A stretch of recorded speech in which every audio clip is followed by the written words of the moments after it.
여러분, 우리는 평생 동안 말씀을 보고 열심히 신앙생활을 해왔지만 기적 중에 기적이 내가 변하지 않는다는 것입니다. 그것이 신비 중에 신비입니다. 그야말로 불가사의에 해당되는 것 같습니다. 우리가 그렇게도 하나님을 사랑하고 열심히 읽고 말씀을 주야로 묵상하고 읽고 암기하고 베껴 쓰고도 하는데 와, 왜 안 변할까요?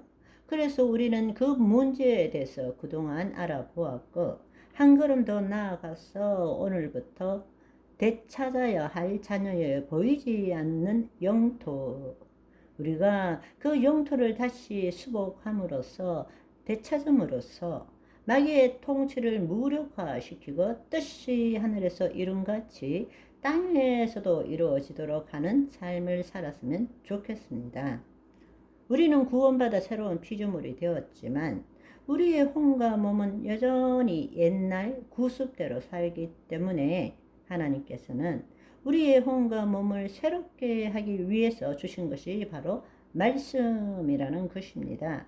말씀은 율법과 달리 우리가 판단하거나 정죄하기 위해서 준 것이 아니라 우리로 하여금 예수 그리스도 안에서 주의 말씀대로의 삶을 살아가도록 하기 위해서 주신 것입니다. 여러 차례 말씀을 드렸지만 구약에서 하나님의 생명이 없는 자들은 하나님의 법 밖에 살고 있기 때문에 율법으로 판단받아야 하고 그 율법을 지킴으로써 하나님의 법 안으로 들어가도록 해야 합니다. 그러나 신약에서 하나님의 생명이 있는 자들은 이미 하나님의 법 안에 있는 것입니다. 하나님의 영 안에 있기 때문입니다. 그러나 그럼에도 불구하고 자신이 누구인지 알지 못하고 하나님의 뜻을 이루는 삶을 제대로 살지 못하기 때문에 우리는 말씀대로 행하는 삶이 아니라 먼저 말씀을 믿고 그 믿음으로 행하는 삶을 살아야 한다라는 것입니다. 그러나 놀랍게도 여전히 우리가 거짓 자아가 주체가 되어서 율법을 지키고 행하는 것처럼 말씀도 지키고 행함으로써 더 거룩한 삶을 살 수 있다고 믿는 사람이 얼마나 많은지 모릅니다. 믿은 대로 행하는 것이지 보이는 대로 행하는 것이 아닙니다. 말씀을 지키고 행하는 것이 아니라 먼저 우리는 그리스도 안에서 말씀을 믿어야 하고 그 믿은 대로 행할 줄 알아야 합니다. 그렇게 하기 위해서는 먼저 우리의 혼이 몸의 종노릇에서 벗어나야 합니다.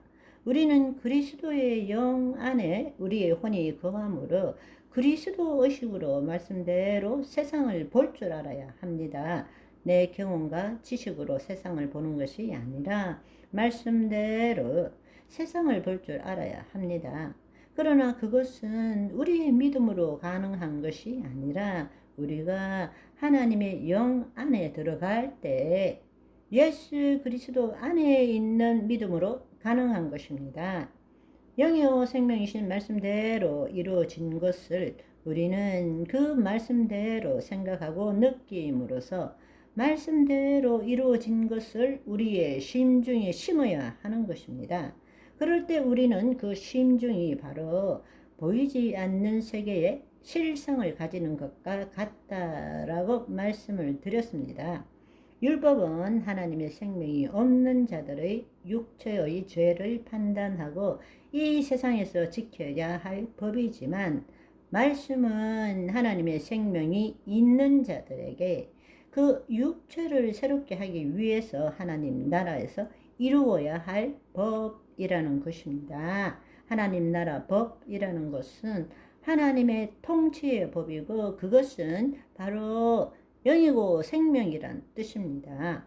고린도후서 3장 3절에 보시면 너희는 우리로 말미암아 나타난 그리스도의 편지니 이는 먹으로 쓴 것이 아니요 오직 살아계신 하나님의 영으로 쓴 것이며 또 돌판에 쓴 것이 아니라 우리의 육의 마음판 즉 심중에 쓴 것이라 라고 말씀하십니다.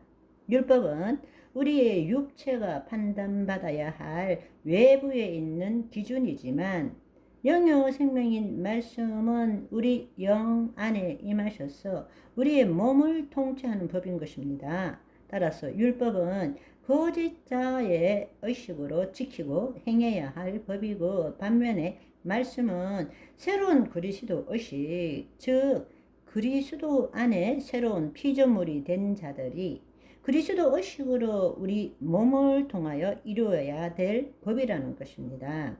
내가 지켜야 될 법이 아니라 영이요 생명인 법이 우리 안에 있음으로 인하여 영으로서 몸의 행실을 죽이는 것 같이 그 말씀으로 우리의 몸을 새롭게 해야 한다는 사실입니다. 그 일을 위해서 말씀을 주신 것입니다. 아멘. 특별히 신약의 말씀, 그 중에서 서신서의 말씀은 거짓자가 아닌 그리스도 안에서 읽어야 된다고 누누이 말씀을 드렸습니다. 그 서신서 안에는 혼의 구원이 무엇인지, 어떻게 영이 혼을 통하여 몸을 통치할 수 있는지에 대해서, 우리가 어떻게 온전한 삶을 살 수 있는지에 대해서, 우리 몸을 통하여 하나님의 영광을 어떻게 드러낼 수 있는지에 대해서, 마귀가 우리를 그렇게 살지 못하도록 어떻게 하는지에 대해서 자세하게 기술하고 있습니다. 사복음서에는 예수님께서 하나님 나라의 비밀을 비유로 말씀하셨습니다. 왜냐하면 아직 하나님의 생명이 없는 자들에게 복음을 전해야 되기 때문입니다. 다른 말로 하나님 나라가 아직 도래하지 않았기 때문입니다. 그러나 이미 하나님 나라로 침노한 자들에게 하나님의 영이 임함으로써 거듭난 자들에게 편지를 쓴 것입니다. 따라서 우리는 성령 안에서 하나님 나라의 비밀을 풀어서 설명한 것을 깨닫고 누릴 줄 알아야 한다는 것입니다. 아멘. 오늘은 여기까지. 바이바이.